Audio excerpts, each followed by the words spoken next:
Dari Jakarta ke Tasik khusus gitu cuman ya. mau ngebakso Cuman doang ya Pak. ngebakso doang terus pulang lagi ke Jakarta.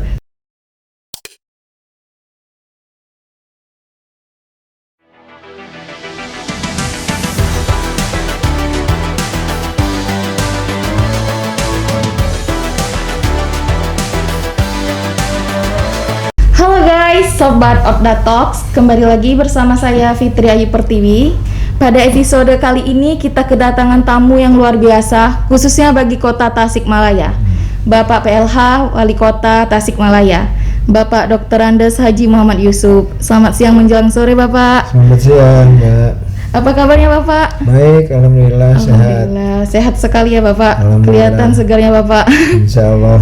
Kali ini kita pada podcast ini kita santai aja Bapak. Ya.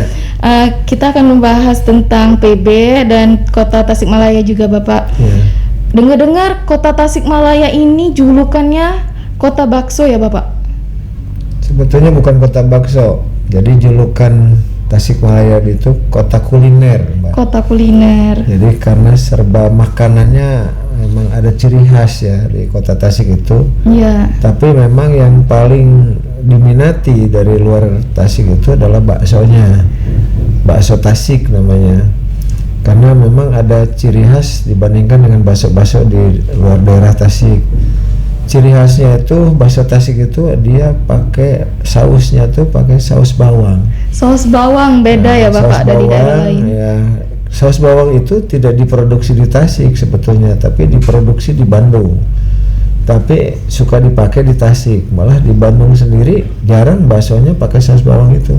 Oh jadi kalau di Bandung nggak dipakai? Pakai saus biasa, jadi hanya di Tasik yang pakai saus itu. Ini bakso-bakso di Tasik itu semuanya menggunakan saus bawang. Saus bawang. Ada ciri khas tersendiri dari rasa barangkali di bakso itu. Dari rasanya ya Pak. Mungkin yang pernah datang ke Tasik, yang pernah mencoba bakso, pengalaman saya dulu pernah kedatangan putrinya Pak Wapres, Pak Trisutrisno dulu.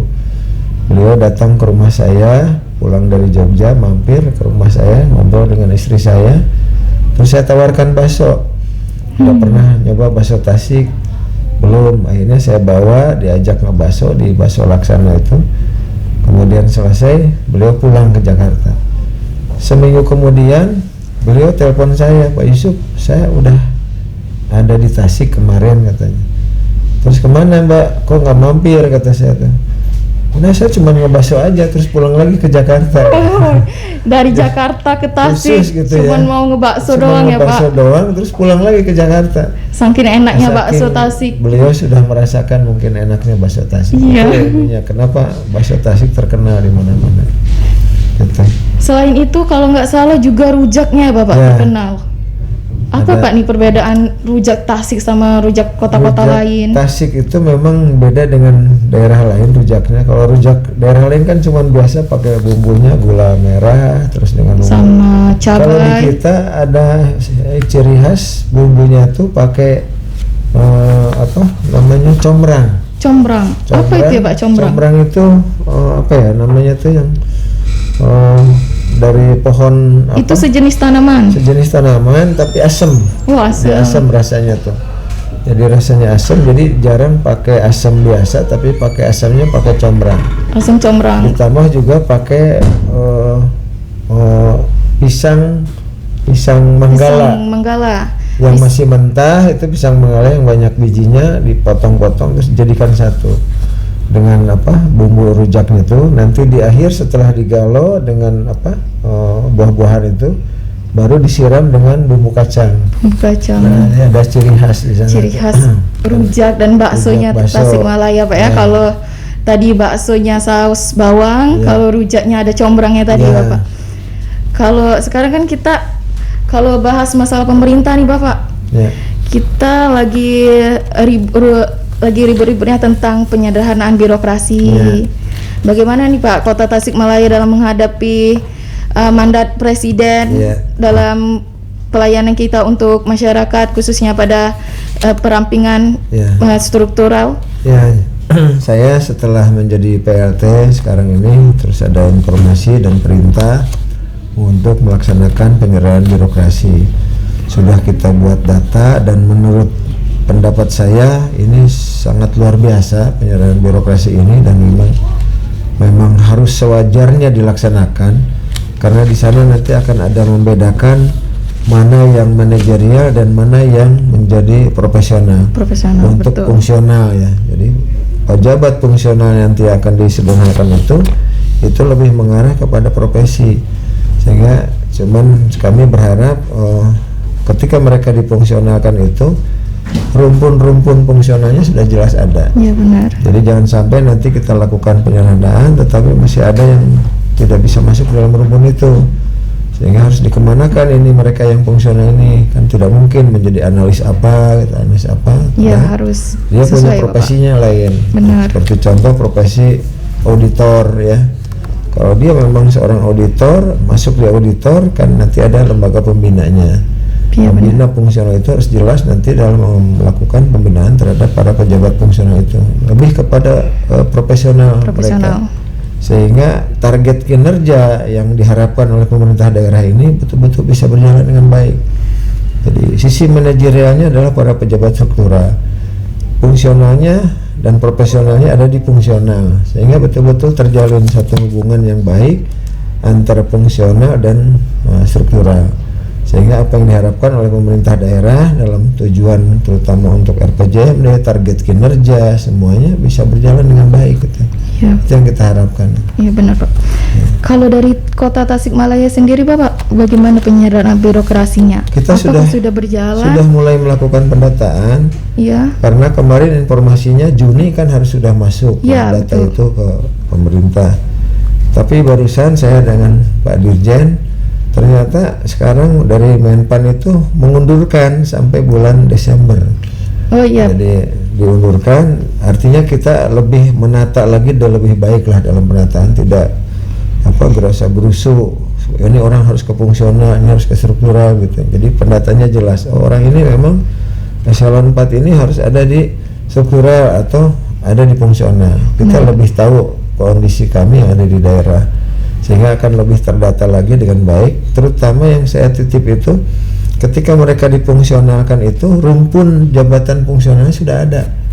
Ya, Contoh kemarin di kami ketika ada masalah seorang kasih atau beberapa kasih dalam satu dinas, kita tarik dulu keluar karena dia akan menjadi fungsional. ya karena belum ada ya, Pak. Ya, ternyata setelah dicek rumpunnya belum ada. Belum ada. Akhirnya tetap kita kembalikan lagi ke jabatan struktural itu. Nah, ini saya berharap nanti pemerintah pusat itu betul-betul dalam penataan penyerahan birokrasi itu betul-betul bisa menata sehingga tidak terjadi gejolak. Ya, mereka memang sudah kita beri motivasi bahwa di fungsional itu kan lebih menjamin dalam fungsi karir gitu ya. Karena di fungsional itu dengan angka kredit, kemudian nanti lebih mudah dalam kenaikan pangkat. Ya. Kalau dianya terus rajin gitu, Berkarir, Pak. rajin berkarir, sehingga mungkin bisa 2 tahun sekali dia bisa naik pangkat gitu. Tapi di dalam jabatan fungsional. Berarti Kota Tasikmalaya sendiri ini sedang proses ya, Bapak, proses dalam mandat dari Presiden tadi dan tentang penyederhanaan birokrasi. Sudah. Jadi saya juga sekarang sedang roadshow ke dinas-dinas itu dalam rangka target kinerja. Ada perjanjian kinerja dengan dinas itu, dan kalau dulu mungkin tahun-tahun yang lalu perjanjian kinerja hanya cukup di atas meja antara kepala dinas dan kepala daerah. Sekarang saya minta disaksikan oleh seluruh staf yang ada di dinas tersebut. Oh, jadi seluruh staf yang ada di dinas itu kumpul di satu ruangan. Kumpul satu ruangan, saya sampaikan bahwa ada perjanjian kinerja yang akan saya tanda tangani dengan kepala dinas, tapi seluruh staf harus tahu bahwa ada kinerja, karena di sana kinerja kan berbasis anggaran. Oh, benar. Jadi ada anggarannya nih, ada sekian, karena dulu kan nggak tahu, yang tahu cuman kepala dinas dengan kepala daerah. Benar. Tanda tangan saja gitu ya, tapi tidak disosialisasikan ke bawah bahwa mereka punya target kinerja. Nah, saya sekarang roadshow ke dinas-dinas menyampaikan target kinerja itu karena berhubungan dengan sanksi.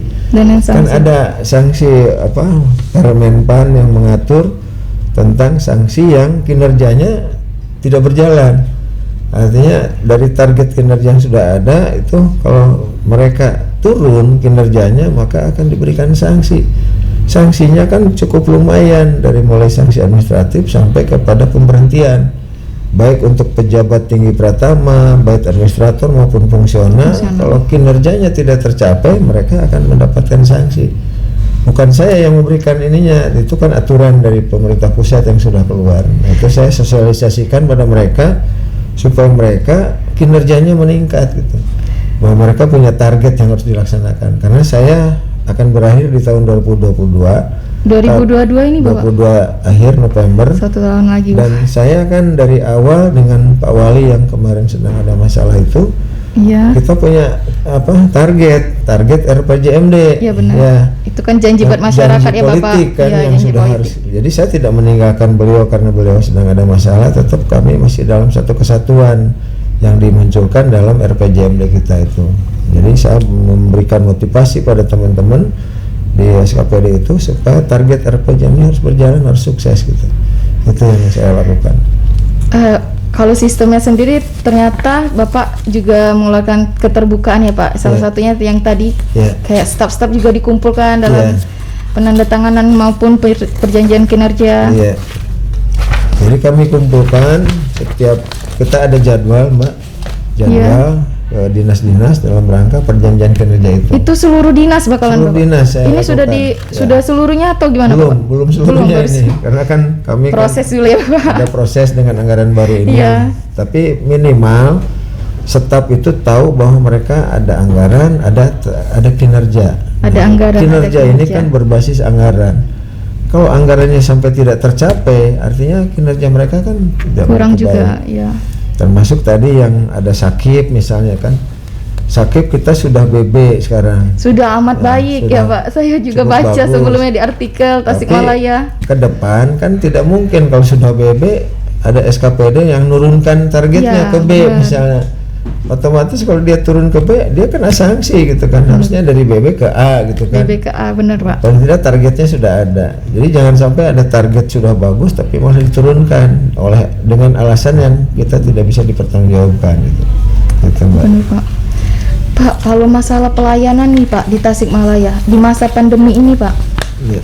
Kalau membahas itu apa sih Pak tantangan pelayanan kita kepada masyarakat terkait dari tantangan maupun apa harapan selanjutnya setelah selesainya masa pandemi ini Pak? Ya, saya melihat bahwa mulai awal adanya pandemi COVID bulan Maret itu, Iya bulan Maret 2000. bulan Maret itu saya sudah hampir 1,5 tahun itu melakukan sosialisasi terus kepada masyarakat tentang pertama masalah pandemi. Bagaimana supaya masyarakat ini disiplin dalam menggunakan protokol kesehatan. 3M ya Pak? Ya, 3M terutama masker, ditambah lagi untuk menghindari kerumunan. Itu terus kami lakukan sampai terakhir kemarin kami ada arahan dari pusat membentuk PPKM sampai di tingkat kelurahan. Lurah semua sampai hari ini juga saya perintahkan untuk terus woro-woro kepada masyarakat, mengingatkan masyarakat bagaimana bahwa pandemi ini belum berakhir. Ya, Masih belum terus berakhir. berjalan. Kami tidak berharap nanti ada klaster-klaster baru di tiap daerah itu. Dan alhamdulillah sampai hari ini Kota Tasik terus mengalami penurunan terus, Pak. Penurunan. Penurunan. Jadi zonanya masuk zona kuning atau? Sekarang sudah oranye lagi. Alhamdulillah. Kemarin kita waktu awal mau hari raya kita kena merah, Pak. Kena merah, Mbak. Tapi di lockdown itu Pak? Sempat di lockdown? Enggak kita lockdown. Cuman untuk tempat-tempat objek-objek wisata kita tutup dulu. Ditutup.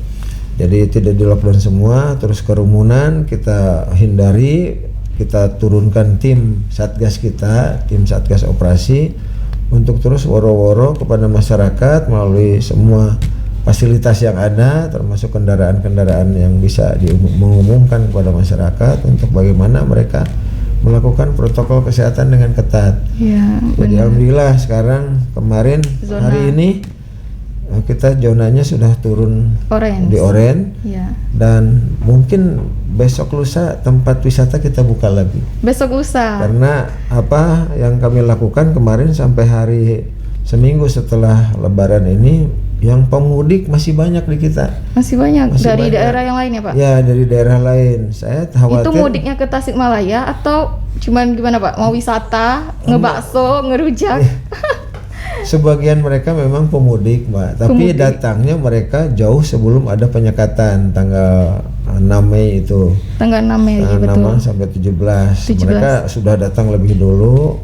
Nah, saya sudah perintahkan semua aparat di kelurahan dan kecamatan untuk mendata. Oh, laporan jadi ya, Pak. Mendata mereka yang pemudik lebih dulu datang, karena mereka juga mungkin datang tidak membawa hasil swab. Nah, mereka suruh di tracking melalui puskesmas setempat. Oh, Untuk di track, kemudian di treatment juga mereka kalau belum ada swab mereka diwajibkan untuk melakukan swab. Sehingga kami aman lah dari pengaruh OTG itu yang datang dari luar daerah. Alhamdulillah semua laporan ke kami melalui puskesmas, melalui dinas kesehatan. Dan sekarang angka kasus aktif di kita ini terus semakin menurun. Terakhir minggu kemarin itu 3 hari yang lalu itu sudah zona oranye. kasus aktifnya tinggal 266. Iya, sudah sangat rendah ya, Bapak. Yang meninggal itu sekarang sudah tidak ada. Terakhir sampai jumlah totalnya meninggal 125 orang. Wih, sangat hafal, Pak. Luar biasa ini. Kepala daerah juga hafal. Sudah terus banyak, Mbak. Yang sembuh itu terus mengalami bagus lah. Nah, sekarang kita sudah membagi rumah sakit itu untuk RSUD kami itu kita khususkan untuk penyakit yang COVID-nya berat. Kalau dianggap ringan kita simpan di Rumah Sakit Dewi Sartika. Ada rumah sakit kami yang belum selesai, 2 rumah sakit itu tipe D belum selesai tapi sudah kita gunakan lantai pertamanya. Itu untuk yang bergejala ringan. Malah kemarin kami juga diberi fasilitas oleh provinsi untuk menggunakan hotel di tempat kami digunakan buat itu ya, Pak. Untuk pasien-pasien mereka isolasi. yang isolasi mandiri yang bergejala ringan lah. Nah, kemarin tuh ada kurang lebih 100 karena kami pernah kejadian ada pesantren kami yang kena dampak itu 380 orang. Semuanya kena. Kita 100 kita simpan di hotel, 100 di Rumah Sakit Dewi Sartika. Yang 180 kita lockdown di pesantren. Di lockdown. Itu kriteria yang santri itu gimana, Pak? Ya, yang satunya di sini, satu yang di sini. 180 yang di pesantren itu saya sudah perintahkan kepada tim Satgas untuk ditutup selama 24 jam. Tidak boleh ada orang yang keluar masuk ke pesantren tersebut. Dan alhamdulillah selama 14 hari sembuh mereka. Karena tidak ada yang datang ke sana, tidak ada yang tengok. Semua fasilitas kita berikan untuk makan segala macam. Kita berikan mereka bantuan untuk yang isolasi mandiri. Nah, termasuk yang di rumah sakit juga sama. Rumah sakit juga mereka tempatkan. Malah ada yang senang mereka tinggal di hotel. Iya, pastinya itu. Bagi santri, Bapak. Karena bagi santri itu karena biasanya di kobong gitu ya. Makan minum juga, teratur. Ya, ketika dia simpan di hotel sudah sembuh semua, kita mau pulangkan nggak mau. Merasa bebas kan? Nah, katanya kalau boleh saya diperpanjang aja di sini katanya. Fasilitas hotel kan yang diberikan. Termasuk juga fasilitas untuk para perawat yang menangani COVID juga kami dibantu oleh provinsi. Mereka menggunakan hotel yang ada di tempat kami selama kemarin juga hampir 2 bulan. Sekarang diperpanjang lagi untuk para tenaga kesehatan. Tenaga kesehatan yang merawat COVID itu semuanya kita simpan di hotel, Mbak. Iya.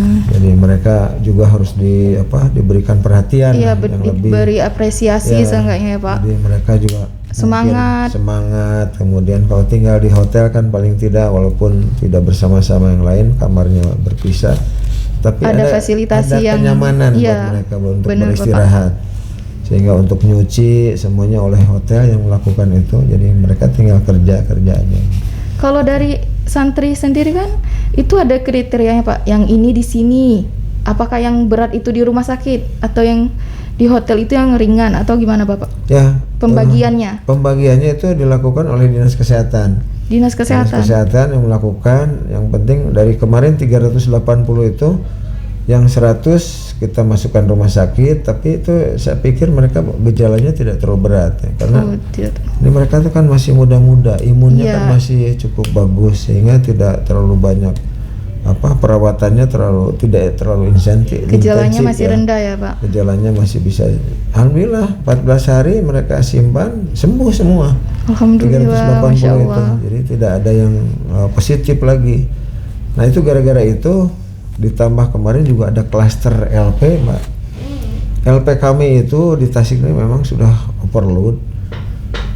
jumlah yang kapasitasnya untuk 80 orang sekarang sudah diisi 800, Mbak. 80 orang diisi 800. Bayangin aja 800 itu di dalam LP. Saya sudah pernah masuk ke dalam dan melihat ya sudah tidak memenuhi syarat Iya lah. pastinya Pak itu. Saya sudah minta kepada Kementerian Hukum dan HAM untuk segera lakukan relokasi. Karena LP itu juga berada di tengah kota, Pak, di tengah kota. Jadi ketika ada lalu lintas lewat, klakson berbunyi segala macam, orang LP itu kedengeran. Jadi bagaimana mereka bisa direhabilitasi ketika di dalam stres, ingin cepat keluar. Iya, 10 kali lipatnya Pak. 10 kali lipat, Mbak. Nah, saya sudah sampaikan ke Kementerian Hukum di wilayah Jawa Barat untuk segera dilakukan relokasi.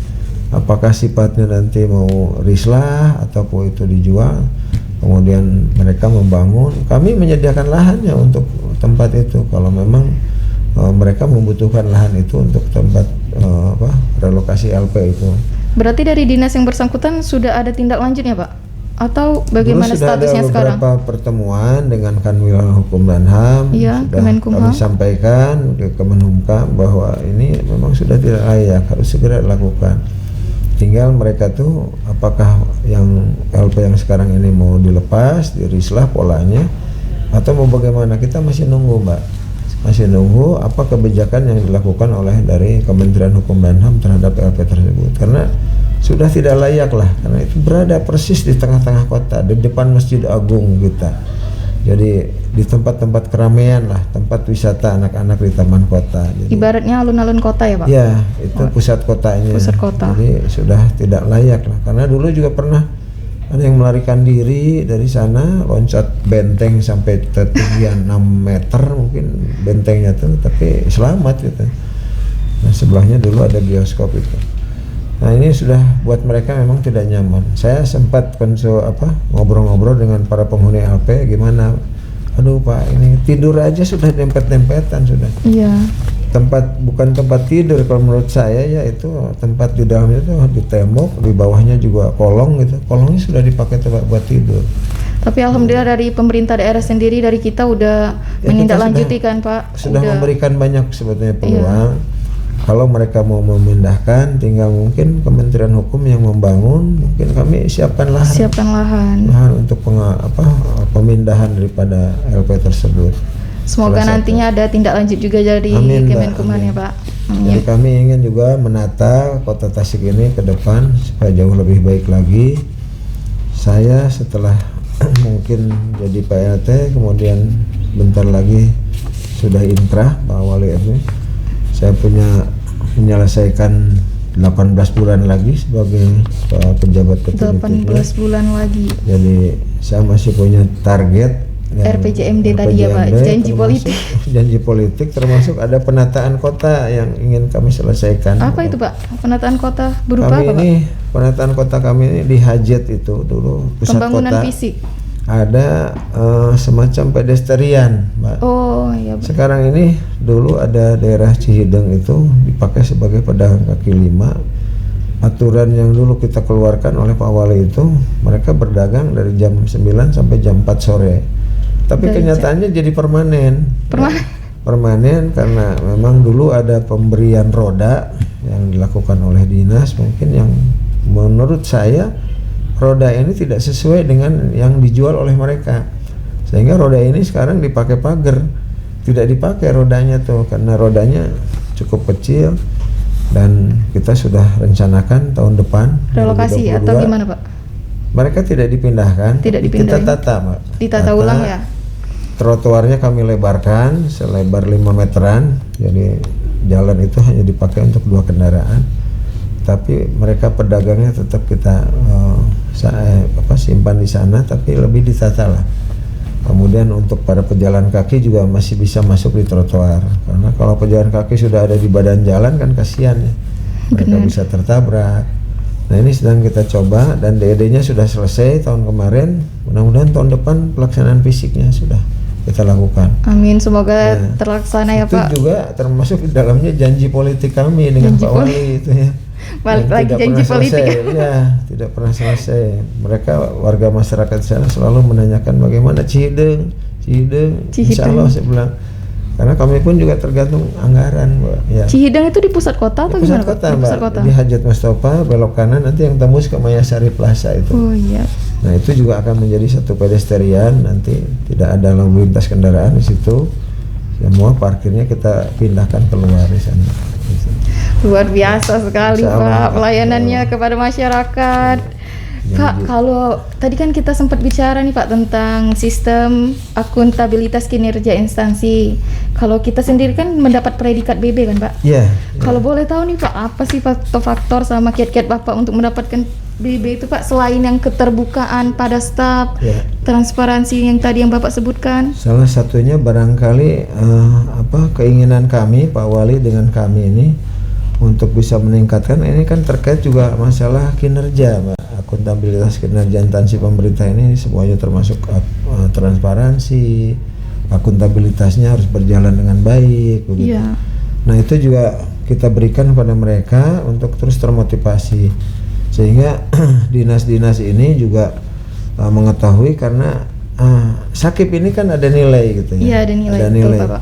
Nilai itu dari mana ya? Dari kinerja mereka gitu yang selama ini. Kalau kinerja mereka baik, meningkat, otomatis sakipnya juga akan meningkat.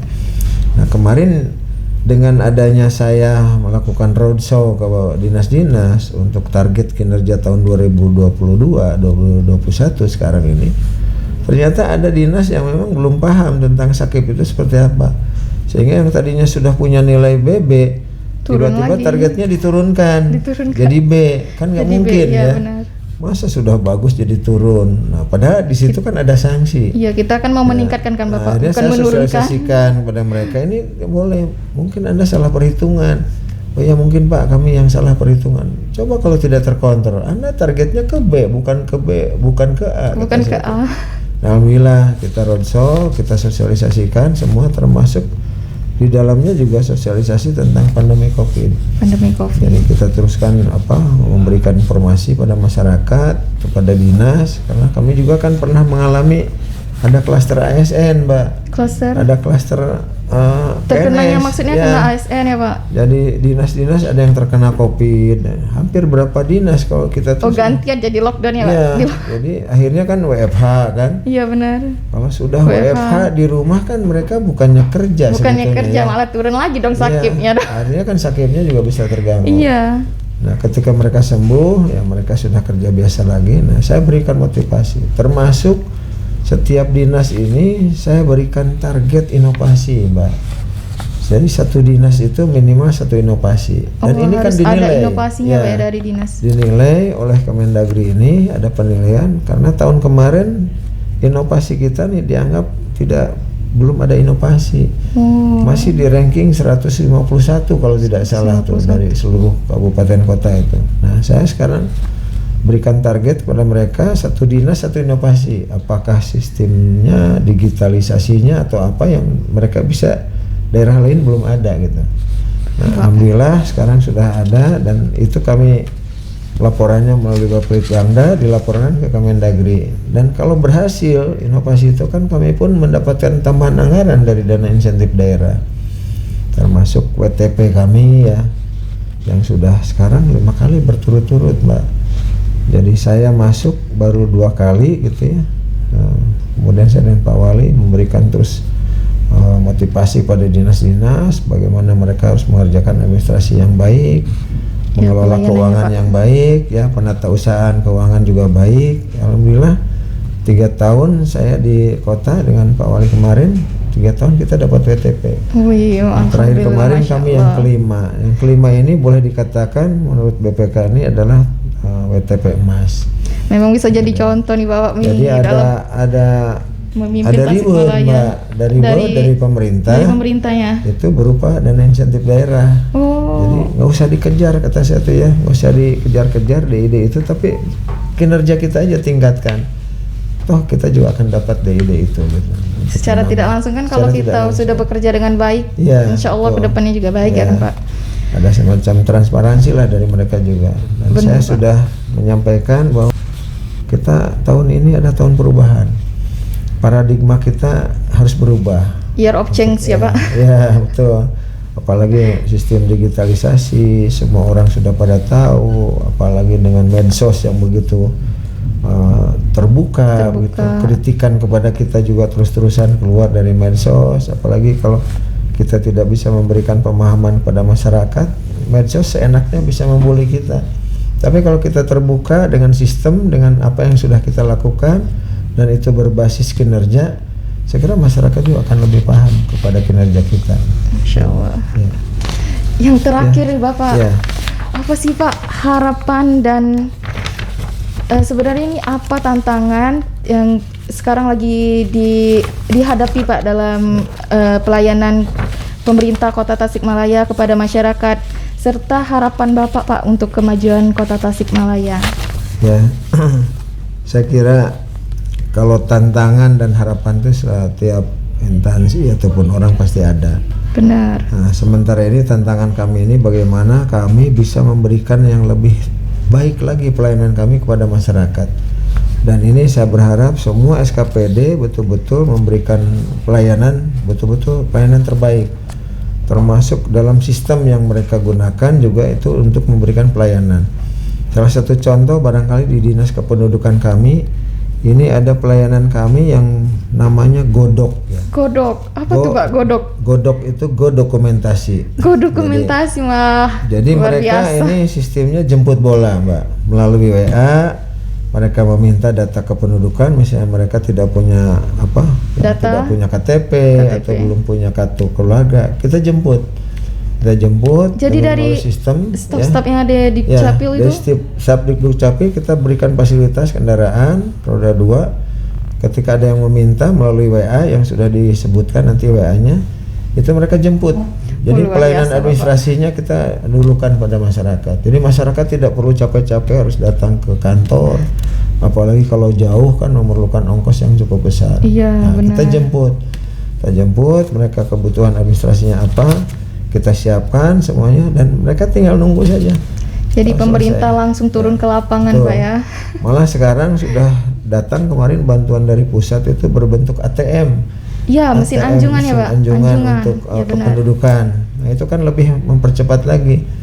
Jadi mall pelayanan perizinan yang kami buat itu juga kalau satu saat tidak ada pengunjung yang datang, itu berarti pelayanan kami lebih bagus. Benar. Karena kalau pengunjung masih banyak yang datang, apalagi sekarang sudah sistem digitalisasi, berarti belum optimal sistemnya. Nanti ada mall itu bukan untuk berkunjung orang, tapi ya yang untuk pelayanan publik ya. Publiknya yang lebih baik lah. Iya Pak, mall pelayanan publik jatuhnya Pak. Mallnya jadi sepi nanti kalau sistemnya berjalan semua dengan digitalisasi itu. Ini yang kita harapkan. Kemudian harapan kami ke depan, kami di daerah yang memang boleh dikatakan baru berumur 17 tahun ya. 17 tahun nih. 18 yang sekarang ini, tahun ini Oktober ini ke 18. Masih usia muda, masih usia remaja. Benar. Kami masih butuh banyak perhatian baik dari pemerintah pusat, pemerintah provinsi pada kami karena anggaran kami juga kan sangat terbatas.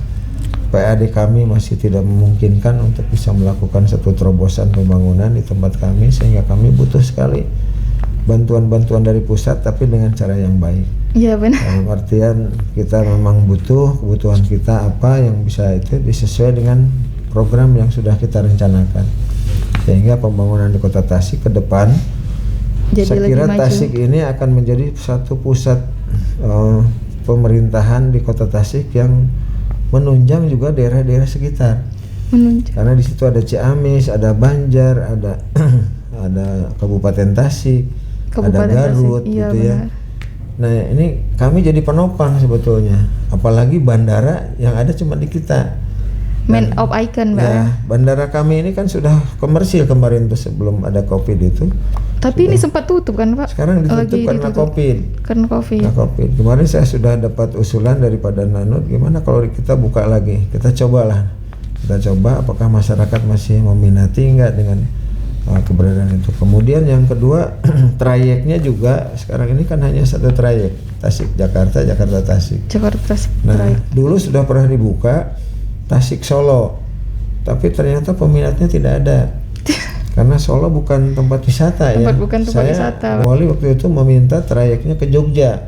Ke Jogja. Cuman Jogja penuh, jadi tidak ada area parkir untuk tempat kita gitu, parkir di Jogja. Hanya harapannya waktu itu kalau nanti yang Bandara Kulon Progo sudah selesai, nanti Bandara Adi Sucipto itu untuk digunakan bandara di internal ya, bandara di wilayah kita aja. Jadi nanti kami disediakan juga tempat kalau memang Bandara Kulon Progo sudah beroperasi. Sudah. Mudah-mudahan itu bisa berjalan. Amin. Saya juga pernah bertemu dengan Bapak Presiden Pak Jokowi di Istana Bogor, termasuk trase jalan tol, Mbak. Oh ya. Ini trase jalan tol ini juga buat kami ini sangat mengembirakan karena ini akan memberikan harapan kami untuk investasi, Mbak. Investasi di tempat kami akan lebih hidup lagi karena kita kebagian 2 trase jalan tol. Dan saya sudah pernah bertemu dengan beberapa pengusaha terutama yang ada di Bandung. Mereka akan memindahkan investasinya ke tempat kami dengan alasan pertama UMR-nya masih murah. Iya benar. Dibandingkan Bandung. Kedua untuk Aksesnya? Akses lebih mudah karena ada akses tol. Karena di Kabupaten Bandung ini sekarang kesulitannya ketika banjir. Banjir agak kesulitan untuk distribusi barang. Oh benar. Kemudian akses ke tolnya juga cukup jauh. Nah, mereka sudah berminat kalau nanti kalau tidak salah 2024 sudah selesai. Tahun ini sudah mulai pembebasan tanah. 2024 insya Allah kita Kota Tasik juga menjadi kota industri juga. Kalau sekarang Tasik kreatif, Mbak. Tasik kreatif. Ya, Tasik kreatif, kota industri kreatif. Karena banyak industri-industri rumahan di kita ini yang sudah mulai punya akses cukup bagus dalam berusaha. Malah ada salah satu pengusaha bordir kita ini tidak terpengaruh oleh pandemi. Tetap jalan terus ya, Pak? Tetap jalan karena dia sudah mulai ekspor ke mana namanya tuh? Ke luar negeri. Ke luar negeri, terutama ke Brunei, Mbak. Dia punya itu pasaran. Yang diekspor tuh apa, Pak? Bordiran. Ya terkenal karena bordiran mukena ya, Pak? Ya, Tasik kan terkenal dengan bordirannya. Jadi ada yang tidak terpengaruh. Ketika saya tanya gimana, saya nggak begitu terpengaruh, Pak, karena kami ekspornya jalan terus. Iya. Gitu. Alhamdulillah. Luar biasa. Dan ini juga jadi contoh untuk yang lain. Untuk daerah lain, Pak. Dalam berupaya. Kemarin juga kami dalam pertumbuhan ekonomi juga sekarang sudah mulai terus meningkat kembali. Kemarin masih di angka -2, Mbak. Sekarang sudah di 0,06 minusnya tuh. Jadi adanya bantuan dari pemerintah pusat berupa BPUKM, BST itu sangat mengembirakan lah bagi kami daerah. Juga artinya perputaran uang di Kota Tasik ini cukup signifikan. Benar, Bapak. Gitu. Masya Allah, memang Kota Tasik ini dalam kepemimpinan Bapak terus maju. Semoga kedepannya dapat meningkatkan lebih baik lagi, Bapak, dari sebelumnya sesuai dengan harapan. Dapat terlaksana sesuai RPJMD dan janji kita kepada masyarakat ya, Bapak. Jadi ini kepemimpinan saya dengan Pak Wali Kota kemarin. Iya. Jadi kami berdua sangat kompak lah ya, Mbak ya. Kami tidak pernah berpikir walaupun kami ini adalah para pejabat politis gitu ya, karena kita berasal dari partai politik yang tidak sama, tapi kami tetap komitmen dengan walaupun kena musibah tempat kami, ya kami harus meneruskan tugas kami, janji kami kepada masyarakat. Iya, karena janji gitu. Juga nggak kepada masyarakat, tapi yang di atas juga yang kita di atas juga. Karena hakikatnya kan kami ini adalah amanah dari Allah Subhanahu wa Ta'ala. Iya benar, Pak. Syariatnya adalah kepercayaan dari masyarakat yang harus kita jaga. Ya, baiklah, sungguh luar biasa perbincangan kita bersama Bapak BLH Wali Kota Tasikmalaya, Bapak. Semoga perbincangan ini menjadi motivasi untuk daerah-daerah kabupaten, kota yang lainnya meniru perkembangan peningkatan dari BB Sakupnya dari Sakupnya juga mendapat predikat BB ya, Pak. Ke depan jadi A gitu ya. Amin. Ya, itu saja perbincangan kita pada episode kali ini, Sobat Odah Talks. Terima kasih Bapak atas perbincangan kali ini, sangat memotivasi. Cukup sekian, terima kasih. Ada closing statement saya. Boleh Bapak, boleh saya sampaikan. Closing statementnya. Jadi pemerintahan itu bukan hanya administrasi di atas kertas saja, tapi bagaimana roh pemerintahan itu dapat hadir memberikan pelayanan yang benar-benar memudahkan masyarakat. Jadi menjalankan roda pemerintahan itu ibarat sebuah seni, Mbak. Seni Karena benar. saya adalah menantunya Bapak Apandi Kusuma, Maestro Seni Lukis Indonesia. Bapak Terima Apandi kasih, Kusuma. mudah-mudahan pertemuan ini juga menjadi satu motivasi bagi kami dalam rangka terus kami memberikan pelayanan kepada masyarakat. Terima Amin. kasih. Terima Assalamualaikum kasih warahmatullahi wabarakatuh. sahabat Opda Talks. Sekian, bye bye.